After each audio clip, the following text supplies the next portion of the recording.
बिस्मिल्लाहिर्रहमानिर्रहीम। इस लेक्चर में हमने जो बात करनी है वो ह्यूमन डाइजेस्टिव सिस्टम के बारे में बात करनी है।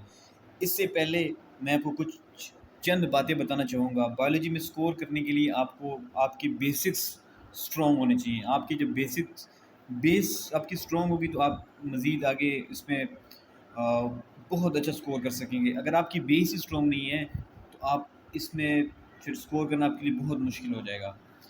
बेस आपकी बहुत स्ट्रॉन्ग होनी चाहिए। आपको ये बात मैं बता दूं कि बायोलॉजी में कोई बहुत ज़्यादा मुश्किल एमसीक्यूज़ नहीं आते, आपकी बुक से ही एमसीक्यूज़ आते हैं। इसके बाद इंशाल्लाह हम पास्ट पेपर की सीरीज़ भी करेंगे, तो उसमें मैं आपको मतलब आप लोगों को खुद समझ आ जाएगी कि एमसीक्यूज़ सच में इतने मुश्किल नहीं आते जितने आपने अपना फ़ोबिया बनाया होता है, ठीक है? आपने अपने अंदर डर क्रिएट किया होता है, आप फ़ियरफुल होते हैं, तो बहुत ही आसान एमसीक्यूज़ देंगे। तो अपने लेक्चर का आगाज़ करते हैं ह्यूमन डाइजेस्टिव सिस्टम से। अच्छा, what is human digestive system? Human digestive system हमारे पास है क्या बेसिकली? अच्छा, ह्यूमन डाइजेस्टिव सिस्टम के बारे में आपको बस एक फ़्लो चार्ट आपके माइंड में होना चाहिए कि फ़्लो चार्ट इसका क्या है बेसिकली। फ़्लो चार्ट में आपने सबसे पहले याद रखना है कि बेसिकली हमारे पास जो ह्यूमन डाइजेस्टिव सिस्टम है ना, ये फ्रॉम माउथ से लेकर हमारे पास कहाँ तक है, फ्रॉम माउथ टू एनएस तक है, ठीक है? ये आपको पता होना चाहिए। दिस इज़ एनएस, तो आपको पता होना चाहिए कि फ्रॉम माउथ टू एनएस, ठीक है? एंड इसके पार्ट्स क्या हैं? अच्छा, यहाँ पे आप देखें टंग है बेसिकली। उसके बाद हमारे पास क्या आता है? उसके बाद हमारे पास जो है ओरल कैविटी आती है, ठीक है? क्या आती है? ओरल कैविटी आती है हमारे पास। ओरल कैविटी के बाद हमारे पास फेरिंग्स आता है। क्या आता है? फेरिंग्स। अच्छा, फेरिंग्स के बारे में आपने एक बात याद रखनी है। क्या? ये कॉमन कंपोनेंट है किसका? डाइजेस्टिव सिस्टम का और रिस्पिरेटरी सिस्टम का। यकीन जानिए यही एमसीक्यूज आप पेपर में पूछ सकते हैं कि व्हाट इज़ द मतलब common component of both digestive system and respiratory system. तो हमारे पास फेरिंग्स है। उसके बाद अगर ये लेरिंग्स की तरफ हम जाएँ, जिसे हम वॉइस बॉक्स भी कहते हैं, तो रिस्पिरेटरी सिस्टम का आगाज़ हो जाता है, यानी वो स्टार्ट हो जाता है। जबकि अगर हम एसोफेगस की तरफ जाएँ तो वहाँ से हमारे पास क्या होता है कि डाइजेस्टिव सिस्टम स्टार्ट तो हुआ है, लेकिन डाइजेस्टिव सिस्टम की एक्सटेंशन आगे स्टार्ट हो जाती है। अच्छा, उसके बाद आपको ये बताऊँ कि एसोफेगस को आप सबको पता है फूड पाइप कहते हैं, इसकी लेंथ 25 सेंटीमीटर है, ट्रैकिया को विंड पाइप कहते हैं। ये आपने याद रखनी है, ठीक है? ये कुछ मतलब इंपॉर्टेंट बातें हैं। उसके बाद हम बात करेंगे एसोफेगस के बाद क्या होता है बेसिकली आपके पास one of the most important structure जो कि स्टमक स्टार्ट हो जाता है। स्टमक के बाद हमारे पास बेसिकली स्मॉल पार्ट का फर्स्ट पार्ट ड्यूटेरियम स्टार्ट हो जाता है। उसके बाद स्मॉल इंटेस्टाइन का सेकंड पार्ट जीजीनियम स्टार्ट हो जाता है, फिर इलियम हमारे पास आ जाता है, ठीक है? फिर जो लार्ज इंटेस्टाइन है इसके पार्ट्स हमारे पास बेसिकली स्टार्ट हो जाते हैं। बेसिकली ये हम डिटेल से इस स्ट्रक्चर के बारे में इस पूरे डिजेस्टिव सिस्टम के स्ट्रक्चर्स को डिटेल से स्टडी करेंगे और फंक्शंस को देखेंगे, ठीक है? एंड उसके बाद आपको कोई कन्फ्यूजन नहीं रहेगी इंशाल्लाह। तो स्टार्ट लेते हैं हम इसके टेक्स्ट से कि बेसिकली ह्यूमन डाइजेशन सिस्टम का जो टेक्स्ट है वो क्या कहता है। इट इज़ ईज़ी, ये इतना मुश्किल नहीं है, बहुत आसान सी चीज़ें हैं कि ह्यूमन डाइजेस्टिव सिस्टम हमारे पास बेसिकली ये बताया हुआ है कि ब्रेक डाउन होती है कम्प्लेक्स कंपाउंड्स की। आपको पता है क्या मतलब है इसका? कम्प्लेक्स कंपाउंड्स अच्छा, इसमें ब्रेक डाउन होती है complex food into simpler diffusible molecules. अच्छा, हमारे पास बेसिकली कुछ कम्प्लेक्स मॉलिक्यूल्स है, कुछ क्या है कम्प्लेक्स, कुछ कम्प्लेक्स मॉलिक्यूल्स है हमारे पास, जो कि हमारे पास किस में कन्वर्ट होंगे? सिंपल मॉलिक्यूल्स में। लाइक हमारे पास ये ये कम्प्लेक्स मॉलिक्यूल इसमें बेसिकली किस में कन्वर्ट होना है? सिंपल छोटे छोटे ब्रेक डाउन प्रोडक्ट्स में कन्वर्ट होना है। और ये क्या होंगे? डिफ्यूजिबल होंगे। क्या होंगे? डिफ्यूजिबल का मतलब जो कि मेम्ब्रेन को क्रॉस कर सकें, ठीक है? अपनी जगह जहाँ इन्होंने यूटिलाइज़ होना है वहाँ पे यूटिलाइज़ हो सकें। अच्छा, यहाँ पे कुछ एंजाइम एक्शन करते हैं, कुछ एंजाइम्स एक्शन करते हैं। इस होल प्रोसेस को जो कन्वर्जन है हमारे पास कम्प्लेक्स ऑर्गेनिक कंपाउंड से सिंपल में, इसको हम कहते हैं डाइजेशन, ठीक है? अच्छा, डाइजेशन 2 किस्म की होती है। अब डाइजेशन 2 किस्म की कौन-सी होती है हमारे पास बेसिकली? डाइजेशन हमारे पास 2 किस्म की होती है, एक इंट्रासेल्युलर होती है और एक एक्स्ट्रा सेल्युलर होती है। इंट्रासेल्युलर क्या होती है बेसिकली? जो सेल के अंदर डाइजेशन होती है उसको हम कहते हैं इंट्रासेल्युलर डाइजेशन कहते हैं। क्या कहते हैं? ये सेल है बेसिकली, इसके अंदर अगर डाइजेशन हो रही है तो हम इसको इंट्रासेल्युलर कहेंगे। अब आप कहेंगे सर इसकी एग्जांपल बताएं। आपको पता है लाइसोसोम्स जो होते हैं बेसिकली वो क्या कहते हैं? इंट्रासेल्युलर डाइजेशन करते हैं। ये आपने बात याद रखनी है। उसके बाद अगर अब मैं बात करूँ एक्स्ट्रा सेलुलर डाइजेशन में क्या होता है? एक्स्ट्रा सेलुलर डाइजेशन में हमारे पास बेसिकली क्या होता है? जो हमारे पास एंजाइम्स होते हैं ना, enzymes are secreted outside the cell into the gut cavity, यानी कि ये गट कैविटी है बेसिकली हमारे पास, इसमें कुछ सेल्स हैं लाइक स्पेशल सेल्स हैं, इसमें से एंजाइम ने इसमें गट कैविटी में रिलीज हो जाना है, ठीक है? फिर अपना रोल यहाँ पे ये क्या इस कैविटी में क्या हो जाना है, रिलीज़ हो जाना है और यहाँ पे इसने अपना रोल प्ले करना है। तो आपने ये बात याद रखनी, एक्स्ट्रा सेलुलर डाइजेशन और इंट्रा सेलुलर डाइजेशन क्या होती है और इसमें क्या डिफरेंस है। उसके बाद डाइजेस्टिव सिस्टम के बारे में बताया गया है आपको, ठीक है। इट इज़ ईजी, ये कोई मुश्किल बात नहीं है।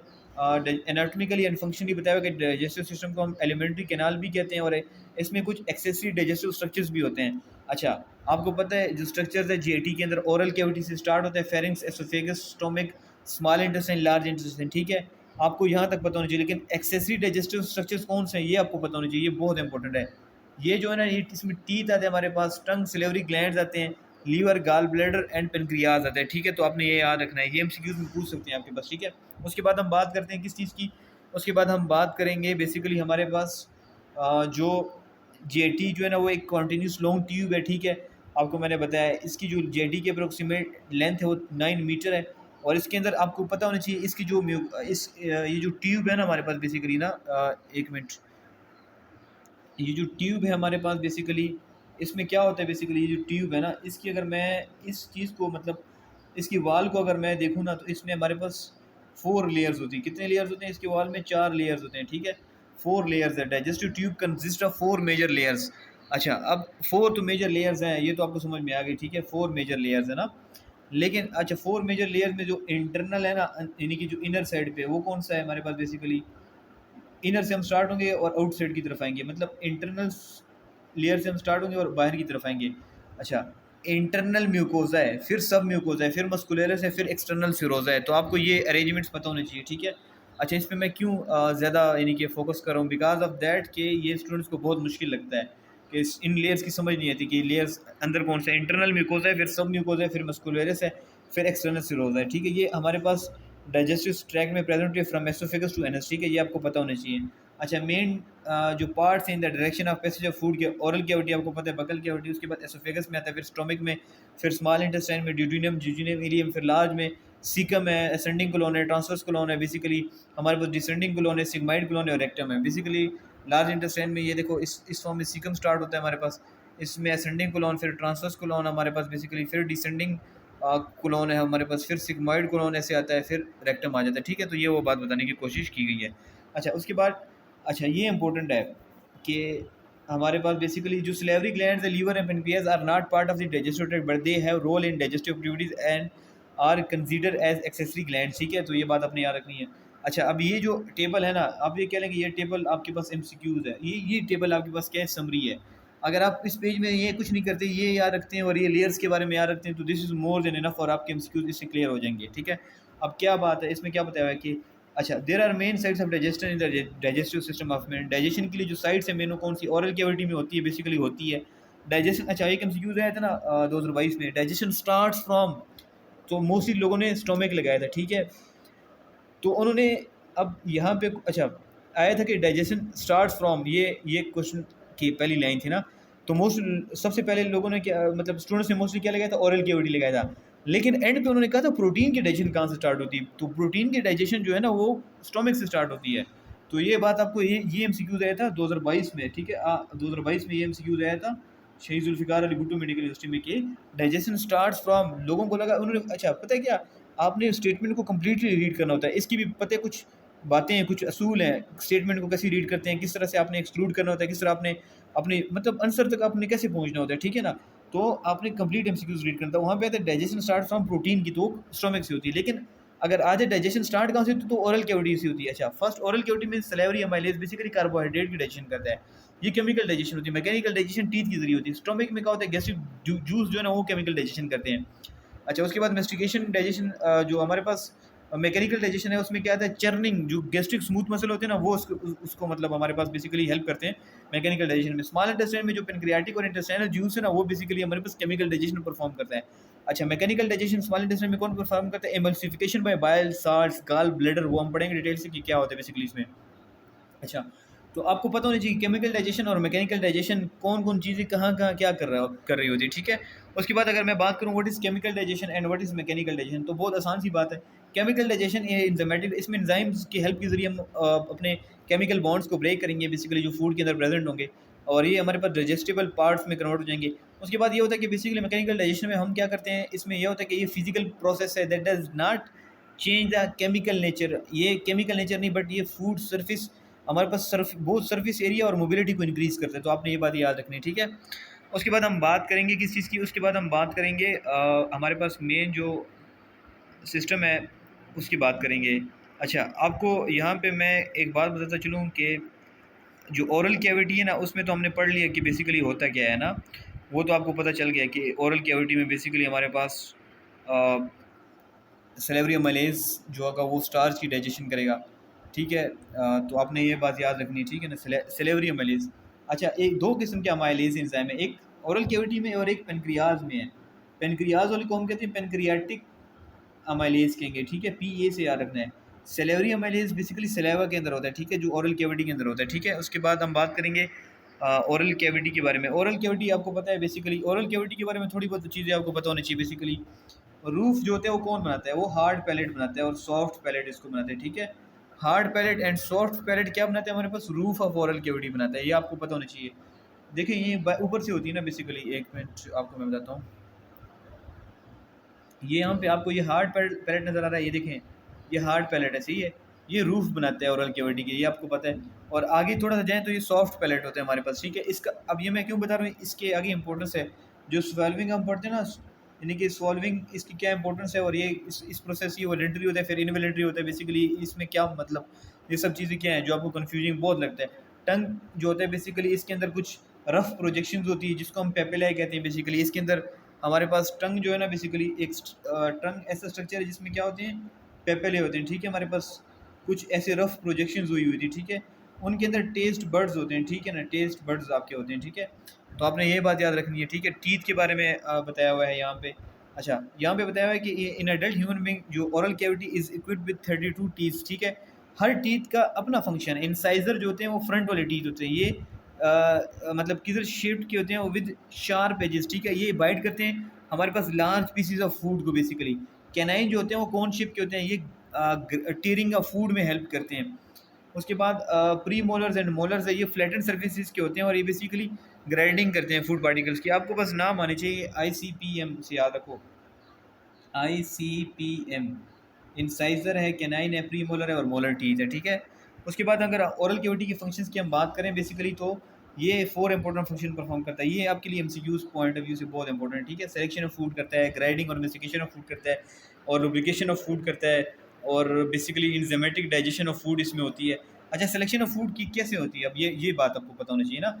जब फूड इंटर करते हैं हमारे पास ओरल कैविटी में, तो क्या होता है, इट इज़ टेस्टेड, इसको जो आपके टेस्ट पाथवे है उसके ज़रिए इसको टेस्ट किया जाता है। स्मेल्ड यानी कि जो आपका ओल्फैक्टरी पाथवे है उसके ज़रिए इसको स्मेल किया जाता है। और फेल्ट इसको महसूस किया जाता है। इट इज़ द टेस्ट और स्मेल, आपको पता है अगर अनप्लेजेंट होगा या हार्ड ऑब्जेक्ट्स होगा तो उसको हम क्या करेंगे, अवॉइड करेंगे, रिजेक्ट करेंगे। Oral cavity is aided in selection by the sense of smell, taste and sight, ठीक है।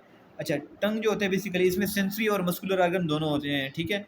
ये इंपॉर्टेंट रोल प्ले करते हैं हमारे पास सिलेक्शन ऑफ फूड में, basically through it's taste buds. आपको पता है रफ प्रोजेक्शंस होती हैं टंग के ऊपर ना, बेसिकली वो आपको याद रखनी है। इसके अंदर टेस्ट बड्स होते हैं, ठीक है, तो ये अपने बात याद रखनी है। उसके बाद अगर हम बात करें ग्राइंडिंग और मेस्टिकेशन की, तो आपने अभी पढ़ा है जो टीथ होते हैं बेसिकली यही रोल प्ले करते हैं, और एसोफेगस जो होता है बेसिकली हमारे पास। अच्छा, क्योंकि स्मॉल पीसीज है मच मोर, मतलब स्मॉल पीसीज होंगे तो हमारे पास जल्दी थोड़ा सा एरिया भी हमारे पास इंक्रीज हो जाएगा, एंजाइम का सर्फिस एंजाइम के लिए हमारे पास काम करना भी आसान हो जाएगा उस पर। अच्छा, लुब्रिकेशन एंड एंजाइमेटिक डाइजेशन की बात करते हैं, ठीक है। अब सेलेवरी अमाइलेज आपने पढ़ा था। अच्छा, पहले हम बात करते हैं कुछ ग्लैंड्स होती है हमारे पास। पैरोटिड ग्लैंड होता है बस बेसिकली आपके पास। अब पैरोटिड ग्लैंड ये हमारे पास लार्जेस्ट होता है, इन फ्रंट ऑफ ईयर्स होता है, ये जो आपके कान नहीं है इसके इन फ्रंट ऑफ ईयर का इन्होंने ना, और ये बेसिकली सलेवा विद अमाइलेज को रिलीज कराते हैं। उसके बाद ओपनिंग इसकी डक्ट्स की कहाँ पे होती है, पोस्टीरियर पार्ट जो होता है ओरल कैविटी का, वहाँ पे इसकी ओपनिंग होती है। सब मैंडिबुलर जो आपका मैंडिबल जॉइंट है, ये जो आपका मैंडिबल होता है, ठीक है, इसके नीचे होता है बेसिकली। सब मैंडिबुलर मतलब सब मैंडिबुलर, और सबलिंगुअल जो आपके टंग के नीचे होता है उसको हम सबलिंगुअल कहते हैं, और ये स्मॉलेस्ट होता है। इसमें बेसिकली क्या होता है, ये जो सबमैंडिबुलर ये बिहाइंड जाज होता है, और सबलिंगुअल क्या होता है, बिलो द टंग होता है। अच्छा, इसमें भी saliva with amylase and mucus होता है, ठीक है। और ये फ्लोर ऑफ ओरल कैविटी में इसकी ओपनिंग होती है। ये इतना यानी इस कदर मुश्किल एमसीक्यूज नहीं है कि आपसे ओपनिंग पूछेंगे, आपसे बेसिकली ये पूछ सकते हैं, इसकी लोकेशन पूछ सकते हैं और इसकी सेक्रेशन पूछ सकते हैं। अच्छा, सलेवा विद म्यूकस ओनली किस में होता है, सबलिंगुअल ग्लैंड्स में होता है। अब बेसिकली जो आपके पास सलेवा है इसमें क्या है, इसमें क्या क्या चीज़ें होती हैं आपको ये पता होना चाहिए, दिस इज़ वेरी इंपॉर्टेंट। इसकी पीएच के बारे में लोग कंफ्यूज होते हैं कि ये पीएच पहले 8 होता है फिर 6 कैसे हो जाता है, ये इंपॉर्टेंट पॉइंट है, ठीक है। उसमें अब मैं आपको बताता हूँ आपको क्या याद रखना है। बेसिकली बड़ी आसान सी बात, आसान सी मतलब इसके कंपोनेंट्स के बारे में पहले बात करेंगे। फ्रेश सलाइवा जो होता है वो अल्कलाइन नेचर का होता है विच पीएच नियरली 8।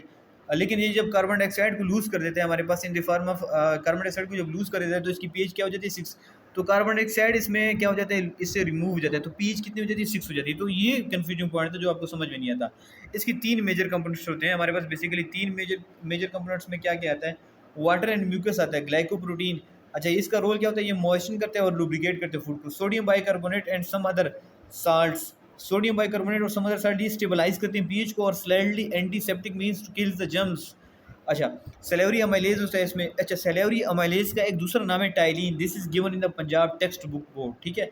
ये पंजाब की टेक्स्ट बुक में बताया गया है, ptyalin is the second name of salivary amylase. तो आपके पास पूछ सकते हैं कि which of the following enzyme is present in the oral cavity. आपके पास सेलेवरी अमाइलेज की जगह टाइलिन का नाम आ सकता है, ठीक है। तो स्टार्च को ग्लाइकोजन को ये माल्टोज में कन्वर्ट करते हैं, ठीक है। उसके बाद सलाइवा जो होता है वो प्रिवेंट्स करते हैं bacterial infection in the mouth. इसके अंदर लाइसोजाइम्स भी होते हैं, ठीक है, ये भी अपने याद रखने हैं। और एंटीबॉडीज होती है कुछ, इम्यूनोग्लोबुलिन जिसे हम कहते हैं, ठीक है। तो ये अपने बात याद रखनी है। उसके बाद एनाटमी ऑफ ओरल कैविटी बताया हुआ है, ठीक है, आपके पास जो मैं पहले डिस्कस कर चुका हूँ बेसिक सा। टीथ है basically mastication mechanical digestion perform करते हैं।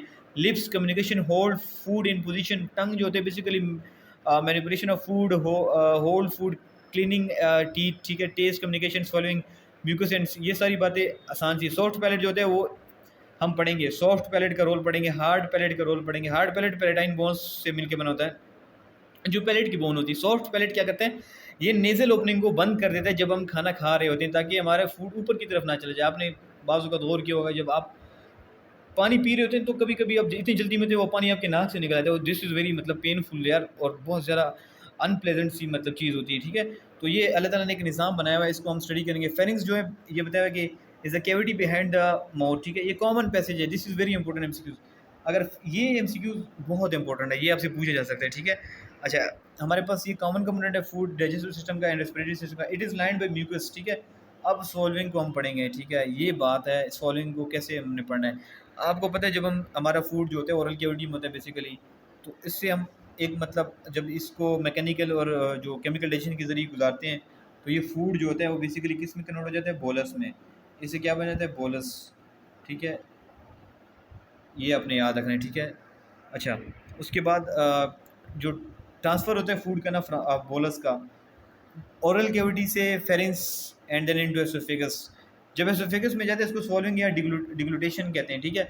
अच्छा, आप कह रहे थे कि सर ये स्टार्ट में वॉलंटरी होते हैं, हम पढ़ेंगे इसके बारे में, ठीक है। स्टार्ट में ये वॉलंटरी इनेक्शन होता है, बाद में इनवॉलंटरी कैसे हो जाता है, बिकॉज इट इज़, आपको पता है ब्रेन में एक स्ट्रक्चर है जिसका नाम मेडुला ओब्लंगेटा है, ठीक है। ये कंट्रोल वहाँ से होना स्टार्ट हो जाता है, ठीक है ना, मेडुला ओब्लंगेटा से स्टार्ट होना, ये स्टार्ट होना शुरू हो जाता है। तो मेडुला ओब्लंगेटा से जब स्टार्ट होता है, आपको पता है ये मेडुला जो स्ट्रक्चर है ये आपके पास इनवॉलंटरी एक्शन परफॉर्म करते हैं, तो आपको ये पता होना चाहिए, ठीक है ना। ये बताया हुआ है, ये लाइन इंपॉर्टेंट है, आपको याद रखनी है। बिगनिंग जो है ना, swallowing is voluntary in action, then it becomes involuntary because this procedure is regulated by the nerves. ये कुछ नर्व्स होती है जो मेडुला ऑब्लंगेटा इसको कंट्रोल करते हैं, और बोन्स, ठीक है। अच्छा, उसके बाद हम बात करेंगे इवेंट्स क्या होती हैं सॉल्विंग की, ठीक है। Events are very important. अब आपको मैं समझाने की कोशिश करूँगा कि किस तरह से हमारे पास नेजल ओपनिंग बंद होती है, किस तरह से हमारे पास जो हमारे पास रेस्पिरेटरी सिस्टम है उसमें फूड नहीं जाता है। तो ये क्या मतलब यहाँ पे क्या क्या इवेंट्स होते हैं, बेसिकली जो टंग जो होते हैं वो मूव करते हैं अपवर्ड की तरफ और backward against the roof of mouth और forcing the bolus to the back of the mouth cavity. हमारे पास क्या होता है, जो सॉफ्ट पैलेट होता है ना, सॉफ्ट पैलेट ऊपर की तरफ होता है, आपको पता है, इसको टंग पुश कर देता है। क्या कर देता है, ये इसको पुश कर देता है किसकी तरफ, बेसिकली ओपनिंग को क्लोज करने के लिए, नेजल ओपनिंग को इस तरह से क्या कर देता है, बंद कर देता है, क्लोज कर देता है, ठीक है। तो आपने ये बात याद रखनी, सही है। उसके बाद मैं बताता हूँ आपको, ये जो बताया है कि हमारे पास जो एपिग्लोटस होता है, बेसिकली ये फ्लैप ऑफ कार्टिलेज है। क्या है, बेसिकली फ्लैप ऑफ कार्टिलेज है हमारे पास, बेसिकली जो आपके पास हमारे पास रेस्पिरेटरी सिस्टम को मतलब क्या कर देता है, क्लोज कर देता है। तो ये दो बातें अपने याद रखनी। अच्छा, ये सॉफ्ट पैलेट को पुश करता है, नेजल ओपनिंग को बंद करने के लिए tongue forces epiglottis flap of cartilage इसको मोर और लेस हॉरिजॉन्टल पोजीशन में करता है, ताकि आपके पास ओपनिंग जो विंड पाइप है वो बंद हो जाए।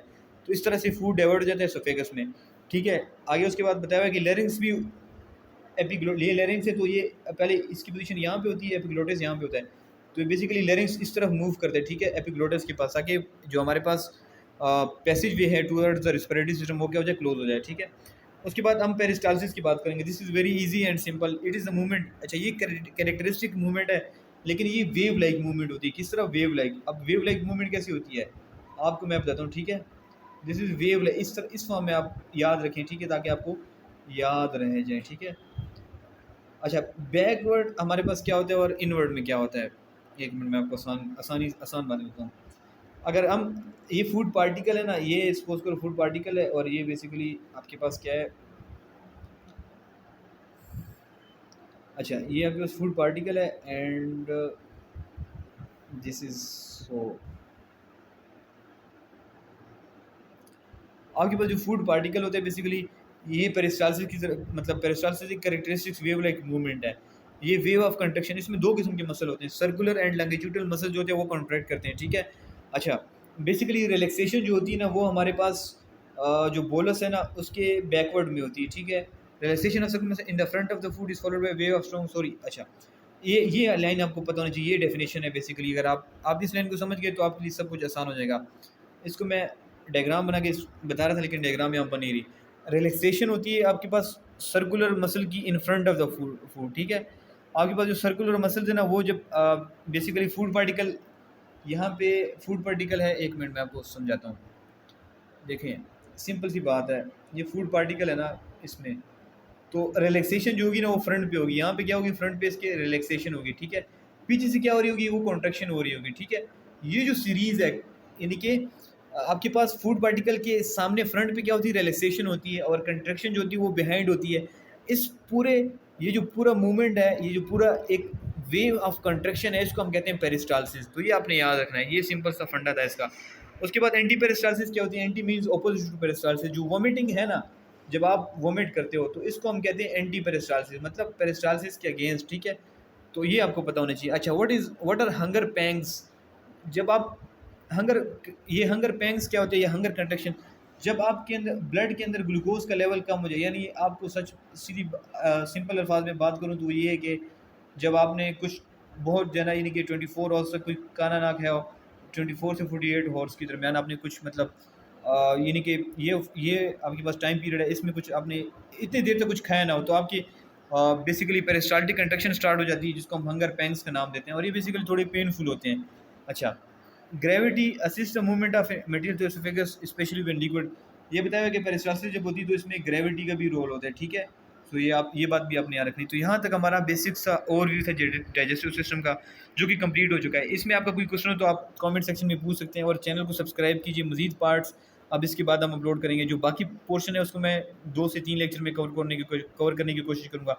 This is very important lecture, ठीक है। तो आपने मजीद बाकी भी किसी टॉपिक के बारे में अगर कोई आपको मुश्किल हो तो आप, मैंने बाकी टॉपिक्स भी अपलोड कर दिए, तो आप वो जाके देख सकते हैं। Thank you so much and अल्लाह हाफिज़।